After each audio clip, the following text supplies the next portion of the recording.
Bonjour! Bienvenue dans une nouvelle vidéo. Aujourd'hui, on va répondre à vos questions. Parce qu'il y en a quand même pas mal. On vous dit tout. Tu sais, on fait comme les youtubeuses. On dit tout. Ou sans filtre. On vous avoue tout. On vous avoue tout.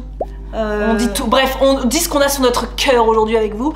On vous a demandé sur Instagram de nous poser vos questions sur tout sujet. C'est vraiment une FAQ, une foire aux questions généraliste. Les questions majoritaires de toute manière ont été sur of course l'alimentation, of course maternité, entrepreneuriat, donc tout ce qui est influence. Oui, c'est rare dans nos FAQ, mais là maintenant oui. Influence, projet pro. Qu'est-ce qu'on a eu d'autre? Je crois que c'est. Et après un peu les côtés. Vous savez, les petites questions un petit peu de défis, comment vous voyez dans 10 ans, tout ça. Donc on va répondre à ces questions. Et on va faire ça en cuisinant notre repas, parce que là en fait il est 13 h, on a faim. Et on s'est dit on va faire un repas assez rapide, même si pas trop non plus, donc finalement ça va être un petit peu long. Mais on va faire un repas rapide, on va faire des wraps. Et on va le garnir de... j'avais acheté ça il y a plusieurs jours. C'est des émincés de soja, oui, de la marque Garden Gourmet, parce qu'on a été totalement influencé par Tiffany Healthy, avec laquelle on a fait, vous savez, Tiffany c'est la diététicienne que l'on suit sur les réseaux, qu'on apprécie beaucoup, avec qui on a fait une vidéo qui s'appelle Dans les placards de Tiffany. Du coup il y avait ça dans son frigo. Isadora a testé parce qu'on est des influenceuses influençables. Voilà. Et elle est fait dans des wraps, donc j'ai acheté des wraps, j'ai acheté ça et je les ai jamais faites encore. Donc on me dit bah ça va être l'occasion de goûter. Voyons. Et en fait on a senti avec Marisa et c'est impressionnant l'odeur du poulet. Oui. Donc Isadora va préparer ça dans une sauce tomate avec champignons, poivrons surgelés, bref. Voilà, déjà je vais commencer directement pendant que Marisa va lire la première question, parce que je fais revenir ça quelques minutes dans une poêle chaude avec un petit peu d'huile d'olive. Donc j'ai pas du tout regardé toutes les questions, j'ai vu, je les ai screenées. En revanche il n'y aura pas d'ordre, ça aurait été peut-être plus professionnel et intelligent si on avait fait par entrepreneuriat, nanana, mais vous nous connaissez, spontanéité, voilà. Bah, la majorité des questions de toute manière, ça a été sur le côté pro. Je crois que c'est la question qui est beaucoup plus revenue, et je le comprends, oui. Donc côté futur proche, entrepreneurial, vous avez quoi de prévu? Quels sont vos futurs projets, agenda? Troisième, avez-vous trouvé l'équilibre tant recherché? Quels sont vos projets, classiques? Ah, après il y a une autre question qui est sympa, mais dans un premier temps, quels sont nos projets pro? C'est ce qui est revenu beaucoup, mais après il y a eu des questions plus spécifiques dans le pro. Bah, on va pas mentir, on sait pas vraiment encore. En fait, quand on a fermé Snackies, on a créé Intention très rapidement, parce que c'était à ce moment-là, c'était ce dont on avait besoin, sauter d'un projet pour aller sur un autre projet. On avait eu besoin, mais bon après vous connaissez, ça nous a créé quand même pas mal d'anxiété, etc. On aurait pu faire la même chose, c'est-à-dire terminer en juillet dernier la plateforme et sauter directement sur un nouveau projet. Mais là je pense qu'on vieillit, 35 ans, et on veut plus prendre le temps que la prochaine chose qu'on fera, soit vraiment la chose. Réfléchie. Parce qu'en fait, beaucoup se demandent quel est notre avenir professionnel, comment on se voit, etc. Et je pense que on l'a pas assez exprimé, mais il faut imaginer que quand, par exemple, vous changez d'entreprise, vous êtes licencié ou que vous demandez à être, vous demandez un licenciement, etc., une rupture conventionnelle, vous avez 2 ans pour mettre en place votre projet grâce aux allocations chômage. Il y a plein de possibilités que nous, en fait, en tant que chef d'entreprise, on n'a pas cette possibilité d'avoir du chômage. Donc, il s'avère que quand on a fermé notre plateforme Intention, et comme on veut pas tout de suite créer un projet pour créer un projet juste parce que mon Dieu, il faut, la vie est telle qu'il faut gagner sa croûte, quoi. Et bien, c'est vrai que on attend de voir, on réfléchit à d'autres projets professionnels, qu'ils soient à 2 ou séparément. Mais là, ça va faire 1 an en juillet qu'on a fermé la plateforme. On se laisse encore une année soit de réflexion, mais soit également de mise en place d'un projet qui potentiellement pourrait nous intéresser, ou de 2 projets qui peuvent nous intéresser. En tout cas, on prend notre temps et ça va répondre à la question que je trouvais très intéressante. Clémentine qui demande, pensez-vous parfois reprendre Snackies? Ça me manque tellement. Jamais, on n'y pense jamais. Mais ça nous manque pas pas seulement le produit, mais c'est vrai, l'énergie qu'on avait à cette époque-là, la passion du produit qu'on avait, que je n'aurais plus spécialement aujourd'hui de parler que de snacks, parce que j'ai compris aujourd'hui que j'aimerais que le prochain travail que j'ai, c'est de voir des gens, de parler d'alimentation, mais parler aussi de bien-être, mais parler... En fait, j'aimerais que la plateforme Intention soit existante, mais limite en réel. Oui, parce que voilà, en revanche, c'est ça qui est intéressant, c'est de comprendre que notre prochain projet professionnel se passera en majorité dans la vie réelle. Ça, je pense que notre présence sur les réseaux sociaux, on va la faire perdurer encore un peu de temps. Je pourrais pas dire en quantité, mais encore, on a encore beaucoup de choses à partager. On aime vraiment cette présence sur les réseaux. En revanche, notre projet professionnel principal, celui qui va nous rémunérer le plus à l'avenir, ce sera dans le réel. Dans le physique, Dans le physique. C'est sûr que aujourd'hui, les relations sociales. Voilà. C'est vrai que rencontrer des gens, parler, c'est pas la même énergie qu'être chez soi toute la journée et de filmer des vidéos et de parler à soi-même, parce que là, clairement, c'est à moi à moi aussi. Voilà. Mais on se tient, c'est de voir des gens, l'échange, parce que vous allez nous parler sur les réseaux, c'est bien, mais l'échange physique, concret, où on peut je peux voir sur vos yeux vos émotions, je peux vous toucher, c'est pas la même chose. Donc, ce sera, je pense, à 99,9% de chances que notre prochain projet soit sur ça reste sur le digital, parce qu'on aime le côté partage avec vous, donc vous seriez avec nous. Ce sera pas, il faut être sur les réseaux pour que le projet fonctionne. Parce que quand c'est en local, il faut avoir une présence locale, donc, et non pas une présence absolument internet où les gens viennent sur internet pour nous trouver. Donc Loulette, elle demandait justement, Loulette va demander comment avez-vous perçu le retour aux collaborations et partenariats. Ok, c'est la vie, why not, ou échec. Je trouve ça très intéressant. Quand Marisa disait tout à l'heure qu'on n'a pas la possibilité d'avoir du chômage, par exemple, si ça avait été possible, peut-être qu'on aurait activé cette solution-là, peut-être. Je sais pas, puisqu'on l'a pas, ça n'a pas été proposé, donc on n'a pas pu l'activer, mais peut-être qu'on l'aurait pris pour avoir moins la pression de payer un loyer, parce qu'on en est tous au même point. Il y a le crédit, il y a la vie, il y a l'école, enfin il y a la vie quoi.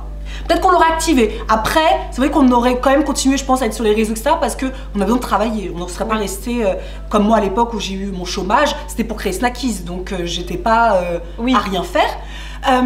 Mais ce qu'on a fait, c'est d'activer une chose qui était là sous nos yeux depuis des années, mais qu'on activait très peu. De temps en temps, on faisait des collabs avec des marques qu'on aimait beaucoup. Quand on nous proposait, on disait pourquoi pas, ça donnait un coup de pouce aux marques aussi. Et c'est aussi... Mais c'était pas notre rémunération. C'est pas notre rémunération principale à l'époque. Et ça nous permettait aussi, au-delà de donner un coup de pouce, parce que Dora, elle fait la meuf sympa qui veut donner des coups de pouce aux marques, c'est vrai. Mais aussi, ça nous permettait, nous, de faire d'autres projets, de rémunérer d'autres projets. Ça veut dire que quand on faisait un agenda, le fait d'avoir des collaborations permettait aussi de pouvoir financer d'autres projets, parce que c'est des projets qui sont à des centaines de milliers d'euros. Hein, c'est ça? Oui. Centaines de milliers d'euros. Notre carnet de recettes, c'est plus de 100 000 euros. Qui a été investi dedans et qu'il faut payer avant d'avoir les ventes. Enfin, il faut donner toujours 50%. Donc quand t'as pas, tu prends un peu les collabs. Bien évidemment, les collabs, ça nous a jamais fait 50 000 euros. Non, à l'époque, on ne pouvait pas devenir, on en prenait très peu. Parce qu'à l'époque, notre cœur de métier, ce n'était pas d'être influenceuse ou créatrice de contenu. On l'était. C'était notre cœur de métier d'être créatrice de contenu. Mais pas influenceuse. On influençait sur nos propres produits. Qu'aujourd'hui, on a décidé d'accepter des collaborations davantage pour pouvoir payer notre loyer, pour pouvoir vivre.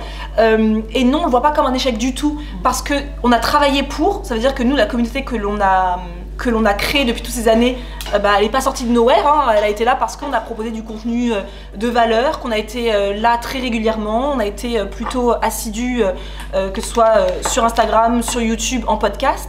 Donc on s'est dit, on peut prendre ce levier-là qui est l'influence, le temps de... En revanche, c'est impossible pour nous de se dire qu'on se verrait influenceuse pendant des années. Ça va durer, je pense, encore une année. Le temps déjà de pouvoir financer un autre projet qu'on voudrait financer potentiellement. Et on kiffe le faire. C'est vrai que c'est quelque chose qui nous fait plaisir parce que je pense que nous, on travaille avec des marques... C'est pas forcément des marques qu'on voit partout. Le tartare date bord à bord. Trouvez-moi une influenceuse qui a travaillé avec cette marque-là. C'est vrai qu'on essaie de choisir des marques vraiment qui nous correspondent et qu'on achèterait. Qu'on qu'on achèterait, mais on sait, et ça on l'a dit direct aussi à notre agente, pour pas qu'elle se dise, elle va travailler avec nous, et qu'après elle apprenne dans un an qu'on lui dise, en fait nous on arrête. Nous on lui a dit dès le départ, pour nous c'est juste le temps, c'est du chômage. Voilà, donc nous c'est une partie de notre travail aujourd'hui qui nous fait plaisir parce que c'est toujours challengeant, parce qu'en fait moi aujourd'hui je me vois plus comme une créatrice de contenu freelance. Ça veut dire que les marques nous rémunèrent pour créer du contenu pour elles. Donc je suis freelance en fait. Ils arrivent avec une demande de créer une recette pour eux, de créer un contenu. Donc moi aujourd'hui je me vois comme ça en tremplin, en attendant un projet qui sera plus dans le monde réel. C'est une étape professionnelle qui peut potentiellement aussi, on se ferme jamais aux portes. C'est possible que grâce à une collaboration avec une marque, on développe d'autres projets, on ne sait pas. Pour l'instant, alors Isadora, elle a juste fait revenir, hop, vous voyez là, elle a juste fait revenir les émincés de soja dans de l'huile d'olive. Et là, elle fait la sauce tomate avec du coulis de tomate et on va mettre des champignons et des poivrons surgelés. Donc voilà pour ça. Aurore, elle demande, avez-vous déjà pensé à ouvrir votre café? Souvent, on en parle beaucoup sur Instagram, il me semble, que nous, c'est un peu notre petit rêve secret, qui n'est pas très secret, puisque tout le monde le sait, mais qu'un jour, de créer un endroit physique à nous, ce serait pas un rêve là, à court terme? Le côté, avoir un truc un lieu, oui, ça serait plus... donc du court terme. Du court terme, mais le café... Oh, j'aimerais tellement avoir un jour un café. Ce sera pas tout de suite. Pas tout de suite, non. Parce que c'est un rythme de vie. On sait, des gens qui ont travaillé autour de nous, qui avaient des restaurants, cafés, etc. C'est un rythme de vie qui est complètement différent. Mais un lieu physique, oui. Ça, c'est un truc qui me plairait énormément, d'avoir un lieu où on pourrait accueillir les gens. Oui. Ça, c'est vraiment... j'adorerais. Un goal. Ah oui, un goal. Et ça, plutôt court terme. Mais voilà, dans 2023, 2024, 2025. Vous n'en avez pas marre des réseaux sociaux? Non. On en a eu marre, oui. Si vous avez écouté tous nos épisodes de podcast, il y a encore 6 mois, 1 an, on en a eu marre à un moment donné des réseaux sociaux. Parce qu'on se cherchait, parce qu'on était perdus. Aujourd'hui, non, on n'en a pas marre. Je pense que les réseaux sociaux, c'est la façon dont on les consomme qui peuvent vraiment nous prendre de l'énergie, nous prendre notre morale. Mais aujourd'hui, je pense qu'on a une relation plutôt plus saine aux réseaux sociaux. On essaye en tout cas au quotidien. C'est pour ça d'ailleurs qu'on avait lancé le book club. C'était pour remettre un peu de lecture dans notre existence et pour s'éloigner des réseaux sociaux. On réussit un peu chaque jour à prendre la distance avec les réseaux sociaux. Mais c'est un travail de tous les jours. C'est un travail de tous les jours, parce qu'il y a des jours où je me réveille le matin, je sais très bien que c'est pas bon pour moi le matin, la première chose que je fais c'est de regarder mon téléphone. Il y a des jours de fragilité où je regarde mon téléphone le matin, je vois quelque chose qui, soit je me compare, soit je me dis ah bah tu vois, cette personne là, elle réussit mieux et donc ma journée je la trouve bon comme ça. Mais en fait, du coup, j'essaie de prendre conscience de ça, donc le matin, de ne plus regarder mon téléphone, ça vraiment le matin, comme je me connais. Si j'avais pas ce problème de comparaison ou ce problème de confiance en moi, je regarderais le téléphone quand je veux dans la journée. Mais je sais que maintenant, je choisis d'être sur les réseaux sociaux pour certaines choses et à certains moments de ma journée. Et du coup, ça se passe un peu mieux. Ça se passe, oui. En tout cas, c'est plus la même du tout relation que par exemple l'année dernière, où c'était, on avait un trop-plein entre la plateforme, les réseaux, etc. Et on avait l'impression qu'il fallait toujours faire comme... En fait, je crois que cette année, on a décidé de s'affranchir aussi des codes des réseaux sociaux, parce qu'en fait, à vouloir faire toutes les trends, parce que sur Instagram, les réels, il faut qu'ils soient comme ci, comme ça, comme ça, comme ça. Au bout d'un moment, on s'est dit, en fait, on va faire nous. Nous, c'est quoi? Nous, c'est comment? Et faire selon nous, et bien sûr parfois ça répond pas à certains codes, mais c'est nous. Je pense que c'est ça qu'on a décidé de faire et de ne pas se travestir en fait. Oui. Donc moi j'avais reçu une question de Clara. Depuis votre ralentissement, êtes-vous totalement satisfaite d'un point de vue économique? Et professionnellement, la baisse du rythme intense que vous aviez vous satisfait-elle? Est-ce que le plus de projets ne vous manque pas? 3 questions en une, tricheuse. Déjà, est-ce que vous êtes totalement satisfaite d'un point de vue économique? Aujourd'hui, là, à l'instant T, je ne cherche pas à plus. Là, aujourd'hui, je suis bien. Moi, en tout cas, du point de vue économique aujourd'hui, je me plains pas. Oui, on a baissé notre salaire, on vous l'a dit. Mais je sais aussi aujourd'hui que si je voulais plus, ça devrait demander un investissement parce que quand on gagne plus, souvent c'est parce qu'il y a un travail aussi qui demande beaucoup plus d'énergie. Et aujourd'hui, je n'ai pas envie de donner cette énergie pour gagner plus. Aujourd'hui, ça nous va parce qu'on est des jeunes mamans et que l'on veut être là pour nos filles. Je pense que ce serait différent si on n'était pas jeune maman. Clairement, j'aurais cette envie de faire beaucoup plus, d'être beaucoup plus dans le travail. Mais le fait d'avoir nos filles et que nous, c'est vraiment une volonté de notre part de vouloir être présente pour elles, donc avoir nos mercredis avec elles, d'aller chercher à 17h et de pas reprendre le travail parce que c'est vrai que nous, on est des personnes du matin, donc le matin jusqu'à 14-15h, on est archi. Mais à partir de 15h, faut plus trop nous demander de choses, sauf ordinateur, etc. Donc c'est vrai que moi, je serais pas, Isidora non plus, on serait pas de celles qui pourraient, on met nos filles au lit à 21h et on va directement retravailler. C'est impossible. Moi, ça m'impressionne quand j'entends ça. Moi, je suis là, mais moi, c'est impossible. Moi, je suis incapable d'aller faire un montage vidéo, sauf pour les vlogmas, on l'a fait. J'avais hâte que ça se finisse quand même parce que c'est des... Je ne suis pas quelqu'un qui aime travailler le soir. Donc, comme on sait aujourd'hui que nos filles, c'est un moment de notre vie où nos filles sont petites, ce sont des moments qui ne reviendront jamais dans notre vie. Elles auront jamais 1 an, elles auront jamais plus 2 ans. Donc on en profite à fond. Donc pour l'instant, oui, le salaire que l'on se verse chaque mois nous suffit. On est totalement reconnaissante de pouvoir se permettre ce salaire-là grâce aujourd'hui à l'influence, mais pas que, hein. Faut pas oublier qu'on a créé un carnet de recettes. Le carnet de recettes nous a permis d'avoir une belle trésorerie. Voilà, ça nous a fait une belle trésorerie. Quand on a repris le travail en septembre, nous avions un compte bancaire à 1 200 €. À 1 200 €. Il n'y avait plus rien. Alors qu'avant, on était à des comptes bancaires de plus de 5 chiffres. De plus de 5 chiffres. 6 chiffres, qu'est-ce que tu racontes? Oui, 6 chiffres. Oui, bien sûr. On avait un compte bancaire à 6 chiffres. Voilà, en l'espace de quelques mois, le temps de payer tout le monde, on est retourné à 1 200 balles sur le compte. Donc c'est vrai que le carnet de recettes nous a permis de refaire une vraie belle trésorerie. Et aujourd'hui, l'influence permet qu'on ne pioche pas encore trop dans cette trésorerie parce que l'influence nous permet de nous payer chaque mois. Donc ça, c'est vraiment une reconnaissance profonde. C'est-à-dire que nous, on n'est pas de ces personnes qui prenons ça pour acquis. On est conscient qu'on a travaillé pour cette communauté et pour votre confiance. Je sais aussi, au-delà d'avoir travaillé, que je suis quelqu'un d'authentique. On est des personnes authentiques, on est des personnes vraies, on n'est pas des menteuses. Et donc que la confiance que vous nous octroyez, pour moi, elle est méritée aussi parce que je suis pas une menteuse. En podcast, on vous partage tout ça, nos remises en question. Je sais qu'il y a plein de personnes, nous on sait qu'il y a des influenceuses par exemple, mais après c'est chacun fait comme il veut, hein, mais qui sont en plein questionnement, etc. et qui vous l'annonceront probablement là, à l'instant T, voilà, je pars, ou nous on a ce côté, on est énormément de partage. D'où l'objectif aussi d'avoir un lieu où on pourrait partager.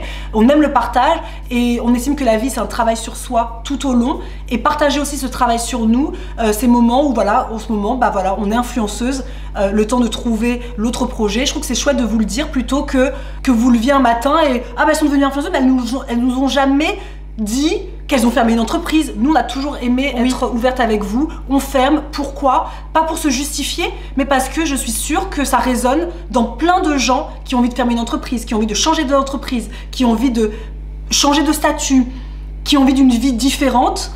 Nous écouter, peut-être ça peut leur permettre de se dire, elles ont osé, on a eu peur, hein, je préfère le dire, elles ont osé, elles le partagent, et pourquoi pas, moi aussi je pourrais essayer. D'ailleurs, n'hésitez pas à aller écouter nos épisodes de podcast, puisque c'est là où on se livre vraiment beaucoup sur nos réflexions. D'ailleurs, il y en a une d'entre vous qui nous a dit « Podcast incroyable sur l'ikigai qui me parle beaucoup. Marisa, as-tu décidé de faire un coaching ?» Non, pas encore. J'ai pas décidé de faire de coaching, mais pensez à aller écouter justement cet épisode sur l'ikigai, justement, où on parle de cet avenir pro, de qu'est-ce que moi, notamment, comment j'envisage cet après. Quel est mon ikigai? Quelle est ma raison de vivre? Quelle est ma raison d'être? Quelle est la vie professionnelle que je devrais avoir pour que le matin, quand je me réveille, je sois...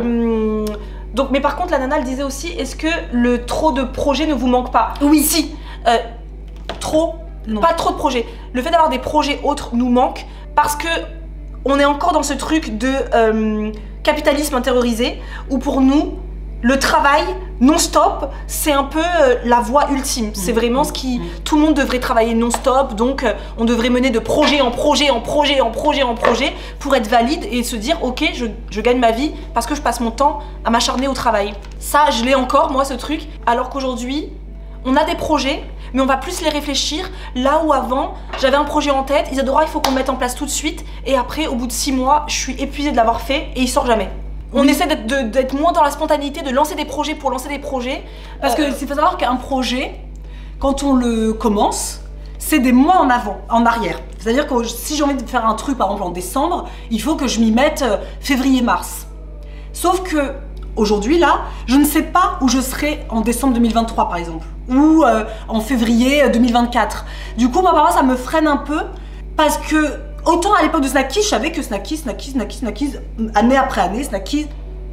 Autant là, je me dis, si je veux faire un projet comme ça, tête baissée, ça va être peut-être dans 8 mois, mais ça se trouve dans 8 mois, je n'aurai déjà plus envie de ce projet.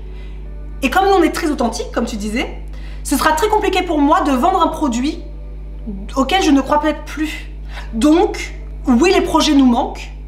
Moi, je dirais pas les projets, je dirais plutôt d'avoir un projet qui anime l'année. C'est surtout que nous, ce qui nous manque le plus, c'est le fait d'avoir notre entreprise, enfin, on a notre entreprise, le fait d'avoir notre beau projet à nous, comme à l'époque on avait Snackis, comme ensuite on avait Intention, ouais, d'avoir notre bébé. Nous, à la base, la présence sur les réseaux sociaux était justifiée, entre guillemets, par le fait qu'on devait partager et diffuser notre entreprise, faire la promotion de notre entreprise, faire la publicité de notre entreprise. On ne s'estimait pas influenceuse puisqu'on parlait de notre propre entreprise. Et aujourd'hui, être influenceuse, donc être créatrice de contenu en freelance, bah, j'ai ce truc de me dire j'ai pas mon bébé à moi qui est à moi. Et ça, c'est un peu le truc qui nous manque. Mais on sait qu'on va en avoir un autre. On sait que notre vie professionnelle sera jonchée de peut-être un autre, deux autres, trois autres projets qui ne seront à nous. Mais pour aujourd'hui, en étant de jeunes mamans, moi maman solo en plus de ça, j'avoue que je suis contente comme ça. Et puis ça nous permet aussi, de ce temps-là, de travailler sur nous. Parce que j'avoue, moi depuis 2 ans que je travaille sur moi, ça me permet de savoir que quand je vais choisir un projet, quand je vais me sentir prête à un projet, logiquement, avec l'Ikigai par exemple, là on va bientôt faire un bilan de compétences et ça je suis j'ai tellement hâte, limite je me languis de commencer ces 3 mois de bilan de compétences qui arrivait aussi à point nommé dans nos vies, une proposition comme ça qui pour moi était tu as entendu, le ciel a entendu, l'abondance. On parlait de... Parce que nous on dit très souvent on n'a aucune compétence, je vois pas qui pourrait m'embaucher, j'ai pas de compétences, et on nous a proposé, est-ce que vous voulez faire un bilan de compétences? Oui. Oui. Ça nous permettra d'affiner aussi au-delà de l'ikigai qui te parle plus de qui tu as envie d'être. Le bilan de compétences permettra de voir qu'est-ce que je peux faire. Et aussi de pouvoir vraiment décrire nos compétences. C'est-à-dire que nous on a un problème avec ça, c'est que comme notre métier, on l'a fait sur mesure, parce qu'on n'a jamais fait d'études en école de commerce, on n'a jamais fait d'études pour le métier que l'on fait, on n'a pas fait d'études. Donc c'est vrai que nous, on a mis, au fur et à mesure, on a engrangé des compétences, mais on n'arrive pas encore aujourd'hui, certaines bien sûr que si, on les voit, mais il y a d'autres compétences, on n'arrive pas à les valoriser. Donc je pense que le bilan de compétences pourra nous aider. Oui. Alors Océane nous demande, pouvez-vous nous décrire une journée type s'il vous plaît? Alors, la journée type déjà de base commence par se réveiller. Mon réveil sonne à 6h20 tous les matins. En fait, nos journées sont faites comme beaucoup d'entre nous, matin, mère, travail, un petit peu de temps de marche. Oui, pour nous, un petit peu pour nous, ensuite c'est travail toute la journée, jusqu'à 17h, aller chercher nos filles. Le matin, on se réveille à 6h30, avant nos filles, on se prépare. Voilà, on se prépare toujours, on va préparer le petit déjeuner pour les petites, on va les réveiller à des heures différentes, mais peu importe, on va les réveiller, on prend le petit déjeuner avec nos filles, ensuite on les prépare, petit temps de jeu, on les dépose soit à l'école, soit chez Nounou, soit chez papy-mamie, et là, Isadora va marcher, elle, pratiquement tous les matins, moi, j'essaye, mais pas tout le temps, en général, je fonce directement travailler. Avec Isadora, on passe beaucoup nos journées ensemble en général, et le travail représente quoi? Le matin, c'est simple. Le matin, c'est là où on a plus d'énergie. Donc c'est là où on va créer du contenu. Donc là, on fait cette vidéo, mais juste avant, on enregistrait un épisode de podcast. Donc voilà, le matin, c'est plutôt, on crée le contenu. Oui. C'est là où on a plus d'énergie, parce qu'après, là, on va manger. Et là, je suis... compliqué. Voilà, donc là c'est plutôt l'après-midi, l'administratif, donc moi déjà répondre aux mails, c'est là où je vais faire plutôt l'après-midi tout ce qui est message, enfin tout ce qui est SAV, parce qu'on a quand même une boutique en ligne, donc il y a quand même des messages. Tout ce qui est planification de contenu, comptabilité, toutes les visios, si on a des visios avec notre agent, si on a des visios avec un prestataire, etc., ce sera l'après-midi. Ou si on veut parler d'un projet futur, etc., c'est l'après-midi. Ouais. Donc en fait, les journées passent très vite parce que parfois, un réel que vous allez voir sur Instagram qu'on a fait en collaboration avec une marque, enfin vous le regardez en 1 minute 30, c'est la durée d'1 minute 30, mais parfois un réel peut nous prendre 8 heures de tournage. Donc tout dépend des journées. Parfois on va faire plusieurs contenus dans la journée, parfois on peut en faire qu'un parce que c'est vraiment une recette qui nous prend beaucoup de temps. C'est un luxe. Quand on peut en faire 2 comme aujourd'hui, limite on se sent un peu béni. Voilà. Et ensuite le soir, on va chercher nos filles à 17h et à partir de là, notre journée de travail est terminado. Sauf quand on a des collaborations, il y a un temps où on va être là un peu sur notre téléphone quand on les récupère. Mais moi c'est vachement important pour moi que quand je vais la récupérer pendant minimum une demi-heure, mais ça c'est vraiment minimum, j'ai pas de téléphone, j'ai rien avec moi, je ne suis qu'avec elle, concentrée. Et après c'est soit préparation des repas, soit réchauffer le repas. Il y a toujours un temps de jeu à 2 ou seule, où elle joue toute seule. Et ensuite tout le schmilbam d'une routine, vous savez. La vie de tout le monde. La vie de tout le monde. Et en général, à la fin de la journée, on est épuisé parce que quand on crée du contenu, c'est donner beaucoup d'énergie. Mais ce qu'on a remarqué, parce que c'est vrai que créer du contenu, ça demande beaucoup d'énergie, mais ce qu'on se dit souvent, c'est que depuis des années, on entend toujours les influenceurs qui font vraiment, c'est leur métier de tous les jours, dire que c'est un métier compliqué, etc., etc. Et très souvent, on se dit avec Marisa, n'empêche, depuis qu'on est influenceuse, depuis donc septembre là, on se dit quand même, c'est plus facile que les entreprises qu'on avait avant.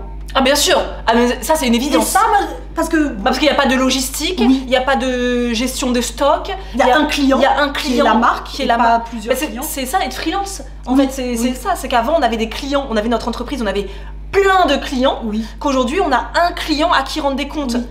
C'est juste que ça nous prend de l'énergie. C'est ça. Et que comme nous on est des personnes introverties, parler autant, ça nous puise beaucoup. Mais sinon, franchement, c'est un métier qui est quand même, ça va quoi. Juliette nous demande comment vous vous imaginez dans 10 ans. C'est dur, je trouve. Déjà, j'arrive pas à imaginer l'année prochaine. Comme Claudie dit souvent, l'homme prévoit, Dieu rit. Et ça, c'est vraiment, moi je trouve que c'est vraiment vrai. C'est que pourquoi planifier sur 10 ans quand on sait que de toute manière, en 10 ans, il va se passer 1000 vies auxquelles je ne m'attendais pas du tout. Parce que si on m'avait demandé ça il y a 10 ans, j'aurais jamais dit que j'avais créé une entreprise. Moi j'aurais dit que j'avais une petite famille avec une maison peut-être achetée. Il y a 10 ans j'aurais dit un truc très protocolaire. Qu'aujourd'hui, non, comment moi je me vois dans 10 ans? Moi je me vois maman d'une petite fille en pleine santé, avec laquelle j'ai une relation vraiment top, c'est ce que j'espère, que j'ai trouvé, pas ma voie professionnelle parce que ma voie professionnelle je l'ai trouvée. Ce que je fais là c'est ma voie professionnelle, c'est juste... Sous quel modèle? Sous quel modèle aujourd'hui? Quel est le modèle? Mais ça se trouve d'ici 10 ans j'aurais déjà changé 3 fois de type d'entreprise aussi, de type de carrière, on ne sait pas. Alors attends, on vous montre quand même parce que tout à l'heure on ne montre pas. Donc là ce sont les wraps qu'Isadora a fait chauffer et là c'est la sauce tomate. Sauce tomate, donc du coup dedans il y a sauce tomate, champignons, poivrons et émincé de soja. Avec sel, poivre, paprika fumé. Et j'ai mis juste une lichette de sirop d'érable pour adoucir. Et comme ça, je vais mettre un petit peu de comté dessus. Et on va tout mettre dans le grill, dans l'appareil à croque-monsieur, qui ressemble à l'appareil à croque-monsieur de Panini là. Ah voilà. C'est parfait. Comme ça on mangera bien chaud parce qu'aujourd'hui il fait un peu froid quand même. Ouais. Donc moi je me vois comme ça, en tout cas je me vois comme une personne qui est toujours à l'écoute, toujours en chemin pour mieux me connaître, qui continue de s'écouter et de faire des choix qui lui font du bien. Mais après en termes de concrètement, non. Où est-ce que je vivrais je pense qu'on restera toujours pas trop loin. J'espère qu'on restera pas trop loin parce qu'on a des filles qui ont sensiblement le même âge et que j'aimerais qu'elles puissent grandir ensemble. Donc j'espère qu'on sera jamais très loin. Moi je pense qu'on sera plus maintenant loin. Maintenant je pense qu'on restera jusqu'à notre fin de notre vie. Oui, je pense que... Pas loin l'une de l'autre. Donc... aucune idée. Aucune idée. Mais oui, avec une... En plus ma fille elle aura 13 ans. Enfin là, j'arrive même pas à imaginer qu'un jour ma fille aura 13 ans. Ouais. Mais je pense que... Oui, je pense qu'à 45 ans du coup, je serai plus... en accord, je pense, au fur et à mesure, comme là aujourd'hui, avec mes choix, avec mes désirs aussi. Et du coup, si c'est aussi niveau professionnel, je pense que j'aurai un métier que je n'aurais encore moins peur de stopper si vraiment ça ne allait plus avec mes valeurs. Je pense que plus on vieillit, et moins on a peur du regard de l'autre. Il y a quelques années en arrière, j'aurais pas eu ces facilités à, par exemple, arrêter l'intention. Par exemple, j'aurais pu rester dans cette entreprise pendant 10 ans avant de me dire que c'était pas fait pour moi. Oui. Et d'ailleurs, Maëva, pour rebondir un petit peu, Maëva demandait comment as-tu fait, Marisa, pour aller de l'avant après ta séparation, revivre seule, etc. Justement, ça rebondit par rapport à ce que je disais avant. C'est le fait de s'écouter. C'est vrai que si vous avez peut-être pas écouté mon épisode de podcast, j'ai fait un épisode de podcast, enfin pas le mien, c'est sur le podcast qui s'appelle Hello Solo. Pour toutes les mamans solo qui sont là, c'est un podcast qui peut potentiellement vous intéresser. C'est Shane qui est la créatrice de ce podcast qui interviewe que des mamans solo pour partager justement leur quotidien, leurs tips, leurs conseils, leurs habitudes, voilà, leur expérience de maman solo. Et elle m'a invitée sur son podcast et donc j'ai fait un épisode de podcast avec elle. Donc si vous voulez en savoir plus sur ma maternité solo, je vous mettrai le lien dans la barre d'infos. Mais comment j'ai fait pour aller de l'avant? C'est parce que moi c'était une décision mûrement réfléchie. C'est la décision qu'il fallait que je fasse pour être à nouveau bien. Je n'ai pas eu à aller de l'avant tellement c'était... Tu te sentis mieux après? Je me suis sentie mieux après que quand j'y étais. Donc il y avait tellement que du mieux parce que c'est ma décision. Et c'est la décision qui était la plus difficile à prendre, mais qui était celle qui me rendrait le plus heureuse. Donc, pour revivre seule, ça a été compliqué au début. Surtout que j'ai jamais vécu seule en maison, donc j'ai eu peur, souvent. Hop, on vous montre en même temps rapidement, parce que vous voyez là, le burrito. On va fermer, et du coup là il y en a un autre, on en fera 2 chacune, et on va accompagner ça de carottes râpées. Et de maïs. Et de maïs pour Isadora. Le début a été compliqué, j'ai mis 1 année clairement à me vraiment créer une routine avec Gemma, à vraiment... Ouais, c'est pas facile hein, d'être maman seule dans une maison, Moi j'ai mis 1 an pour vraiment me sentir bien, mais comment j'ai fait? Bah moi je suis très entourée, donc je me suis beaucoup... reposée sur mes parents, Isadora, j'étais pas vraiment seule vu que j'étais entourée. Moi je l'ai bien vécu, mais si tu veux plus de conseils pour te réconforter, etc., n'hésite pas à aller écouter justement le podcast Hello Solo. Marisa, as-tu des craintes dans la vie de célibataire? Non, j'ai pas de crainte. Moi, avant que d'être avec Samuel, faut savoir que j'ai été célibataire pendant 3 ans et que ça a été une super période de ma vie que je ne regrette absolument pas et que j'ai tellement été heureuse dans cette période que moi non, je pense que je suis quelqu'un qui s'épanouit très bien dans le célibat. J'ai pas de soucis avec ce côté-là. Bon Isadora, il y a eu beaucoup de questions sur ton levain, beaucoup de questions sur, on veut en savoir plus sur le levain. Que peux-tu dire? Bah, ce que je peux dire, c'est que j'ai commencé une vidéo il y a peut-être en novembre. J'ai commencé une vidéo et en fait mon levain n'a jamais pris, donc il y a eu juste 20 minutes d'intro.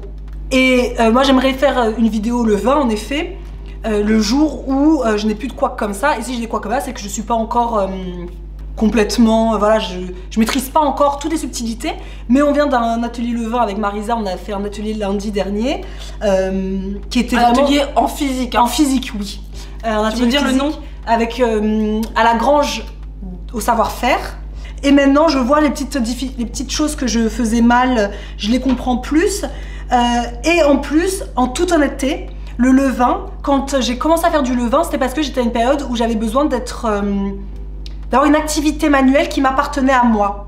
Et du coup, c'est trop bizarre, mais quand je fais mon levain, j'ai du mal à prendre une caméra ou un portable parce que c'est ton temps pour toi. C'est mon temps pour moi.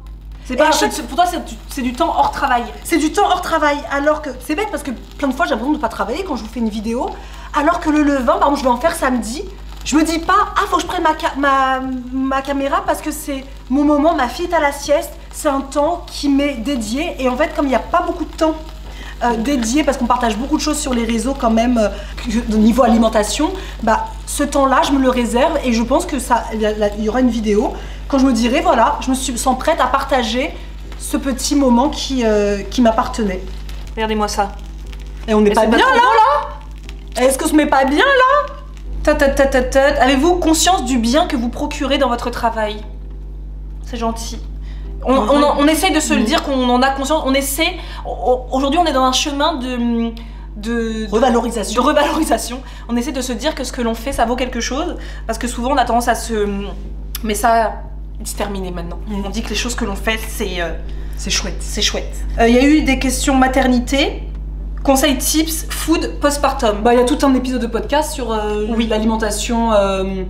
L'épisode 20 que j'avais fait avec Céline Chadela, qui s'appelle l'alimentation après la grossesse, quoi manger en postpartum, le rôle de l'alimentation durant le postpartum, quels aliments à privilégier et à éviter, mon retour d'expérience et comment les appliquer à ton tour. Donc voilà, pour cette question, c'est vrai, très bien, très juste. Moi j'ai une question toujours de Clara. Sans nécessairement parler de Terrible 2, comment gérez-vous les refus d'écouter, les périodes d'opposition de vos filles? J'ai trouvé ça intéressant. Du coup j'en ai parlé à Mathieu hier soir. En fait il me regardait, il me disait qu'est-ce qu'on appelle de l'opposition, parce que j'ai pas l'impression qu'on en ait beaucoup. En tout cas ça dure beaucoup trop peu de temps pour que ce soit un sujet à la maison. Ça veut dire que, alors moi j'ai pas connu le Terrible 2, en tout cas j'ai pas de souvenir qu'à 2 ans c'était hyper difficile. Mais comme Marisa disait dans l'épisode de podcast qu'on avait fait l'autre fois, je pense que le fait qu'on soit très très présente, ça peut permettre aussi on est très à l'écoute quoi. Vous voyez, ton enfant il a envie de quelque chose, tu lui dis non, elle va se mettre à pleurer, je vais essayer de lui expliquer pourquoi je dis non maintenant. Donc finalement, sa crise, on va dire, de larmes ou d'énervement, qui existe, hein, ça existe, hein, ma fille elle est... Voilà. Mais ça dure tellement très peu de temps, genre j'ai envie de dire peut-être 2 minutes, que moi j'ai tendance à pas voir ça comme une crise ou comme de l'opposition. Je me dis que c'est une enfant qui essaie de forger son petit caractère et d'essayer de passer en premier lieu. Et moi j'essaie de lui expliquer, voilà, avec des mots toujours très gentils. Tu sais maman, elle a aussi sa petite vie à elle, tout ne tourne pas que autour de toi, je vais venir dans 5 minutes, voilà. Alors que moi j'ai une expérience différente parce que moi je trouve que Gemma elle est dans une phase d'opposition forte en ce moment et moi je le gère mal. Après nous on est deux. Parce que oui, moi je le gère plutôt mal, c'est-à-dire qu'elle me dit non à pratiquement tout. Et en plus là comme j'ai besoin de vacances, j'ai besoin de, pas de vacances dans le sens, j'ai besoin qu'elle aille un peu chez son papa aussi là pendant une semaine de vacances. Je suis assez irritable, donc j'avoue qu'en ce moment moi je le gère mal et je m'en rends compte hein. Parfois je vais hausser le ton, chose que je fais assez peu normalement. J'ai tendance à vouloir la forcer du coup. À se brosser les dents par exemple, c'est toujours non, non, non, non, non, non, non. J'ai tendance à vouloir la forcer, ça se finit en larmes, en crise. Donc je me dis, ni elle, ni moi n'en sont gagnantes. Donc c'est souvent que je lâche prise. J'explique. J'essaie d'expliquer moi pourquoi je veux que maman pourquoi je veux que tu te brosses les dents. J'essaie d'expliquer certaines règles, on va dire. Et après, il y en a d'autres pour lesquelles je suis plutôt intransigeante. Et d'autres où je vais lâcher prise pour aujourd'hui. Je me dis, c'est quoi aujourd'hui, c'est pas grave, si aujourd'hui je ne brosse pas les dents, ce sera pas mon combat du jour. Donc parfois je choisis mes combats. En fait je pense qu'il faut rentrer le maximum dans la communication. C'est vrai que nous on est des personnes qui parlons, on est des mamans qui parlons beaucoup avec nos enfants et on parle pas bébé. Vous voyez, on parle pas, on n'a jamais parlé comme ça à nos filles, on parle comme on vous parle. Depuis toujours, en fait depuis qu'elles sont nées, on leur parle beaucoup. Donc je pense que ça aide, mais bien sûr qu'il y a des moments où moi par exemple, communiquer, j'ai pas la force, j'ai pas envie de communiquer aujourd'hui. Je veux que tu fasses ce que je t'ai demandé et donc du coup, mais comme je me rends compte que ça a un impact qui est négatif puisqu'elle se met encore plus à hurler et que moi je suis énervée donc je me dis repartons sur la communication de base et laissons de côté certaines choses. Votre menu idéal si vous ne deviez manger que cela le reste de votre vie? Une omelette probablement aux légumes genre épinards ou poivrons avec des alocos. Voilà. Bah moi je ferai la même que toi, donc omelette aux légumes, je rajouterai genre du bacon dedans ou des lardons fumés, un truc quand même, un peu de fromage quand même et des alocos, ça c'est une évidence. Mais bon, j'avoue que je serais très vite écœurée. Mais oui, parce que moi j'aimerais aussi manger toute ma vie un bon colombo ou un rougail saucisse, du pain beurre. Il y a trop de choses, j'aime trop manger pour ça. Voilà. Et on va finir sur cette question parce qu'elle est beaucoup revenue. Question pour Marisa, pourras-tu parler des étapes que tu as mis en place quand tu étais en dysbiose? Donc pour les personnes qui ne le savent pas, j'en ai parlé beaucoup sur Instagram, mais depuis bien 8 mois maintenant, j'ai un microbiote déséquilibré. Donc il y aura un épisode de podcast avec un professionnel de santé pour parler justement les problèmes digestifs, est-ce que c'est le mal du siècle et comment faire pour s'en sortir, parce que quand j'en parle sur Instagram je me rends compte que vous êtes énormément nombreuses et que je suis pas la seule à avoir des problèmes de ballonnement etc. Et moi je vous fais là quand vous aurez vu cette vidéo, ce sera déjà passé, je fais un live sur YouTube cette semaine, là dimanche, un live spécial meal prep, donc c'est meal prep spécial digestion légère, donc pour parler un peu de ce que je vais manger la semaine suivante pour ma digestion, pour shooter ma digestion et en même temps répondre à vos questions sur mes problèmes de digestion. Vous partager avec vous les quelques pistes que j'ai. Voilà, je suis en chemin, mais les quelques pistes que j'ai pour prendre soin de son microbiote. Donc je vous mettrai le lien du replay dans la barre d'infos. Ça a l'air bon, j'ai l'impression d'être au snack. Oui, c'est trop joli. Regardez-moi ça, ça a l'air trop bon. Tu veux pas qu'on goûte? Oui. C'est bouillant. Le paprika fumé, tuerie. Ouais. L'émincé de soja, il a pas de goût. C'est juste que comme t'as mis du paprika fumé, le tout mélangé est hyper bon. Ça ajoute la protéine, ça ajoute la protéine à ton repas, mais sinon c'est pas, il y a pas de goût en soi. Non. Mais le tout avec, c'est vrai qu'avec les champignons et les poivrons, c'est hyper bon. J'arrive même plus à savoir à quelles questions on a répondu dans cette vidéo. On espère en tout cas que ça a pu vous intéresser. Si vous avez d'autres questions, n'hésitez pas à les poser en commentaire et on pourra en refaire une ou en tout cas vous répondre en commentaire. Et puis bon appétit. À bientôt. Bon appétit. Donc on va les manger. On va manger. À plus.